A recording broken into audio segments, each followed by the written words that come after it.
আমি ডাক্তার প্রসেনজিৎ সিনহা, কলকাতায় অ্যাটাচ আছি প্রাইভেটলি। আমি পাশে খাদিনাময়ী সুজুকি শোরুমের ফ্ল্যাটে থাকি।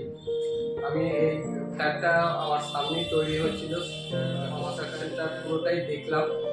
শুধু সেটাই নাই, আমি চাইছিলাম যে কলকাতার মতনই সেরকম, কলকাতায় অনেক বড় বড় ফ্যামিলিতে আমাকে যেতে হয়, সেখানে এইরকম একটা রুফ টেরেস, একটা সুইমিং পুল বা গার্ডেন বা এরকম ডেকোরেটিভ ইনফ্রাস্ট্রাকচার, সেটা দেখলাম চুঁচুড়া চন্দ্রনগরের থেকে বিভিন্ন জায়গায় ঘুরে আমার এইখানটাই পছন্দ হয়েছে। এবং সবথেকে বড় ব্যাপার, এখানে আমি গাড়ি নিয়ে এখানে দিল্লি রোডটাকে অনেক কাছে করতে পারছি, এমনকি এখান থেকে সবই নিয়ার বাই লোকেশনে পেয়ে যাচ্ছি।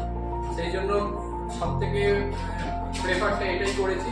আর আমি আমার মেয়ের জন্য দুজনেই সব থেকে প্রেফার করেছি, কারণ এখানে কমিউনিটি হলটা এত গোছানো, লাইব্রেরি পাওয়া যাচ্ছে একটা, আর ওপেন টেরেস পাওয়া যাচ্ছে, একটা সুন্দর একটা অ্যাটমসফিয়ার পাচ্ছি, যেটা মানে একটা আশা করেছিলাম, সেটা এর মধ্যে সব কিছু গোছানো পেয়ে যাচ্ছে।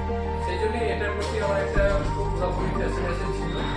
আমি ফ্ল্যাটটা আজকে বুক করলাম, আর এখানে যে ফেসিলিটিগুলো দেওয়া হচ্ছে সেটা তো আমি বলবো অবশ্যই এই রেঞ্জের মধ্যে এটা পাওয়াটা মুশকিল এখানে। এবং এটার জন্য দেখলাম আমার পকেটও পারমিট করেছে, সেই জন্য এটা আজকে আমরা বুক করলাম।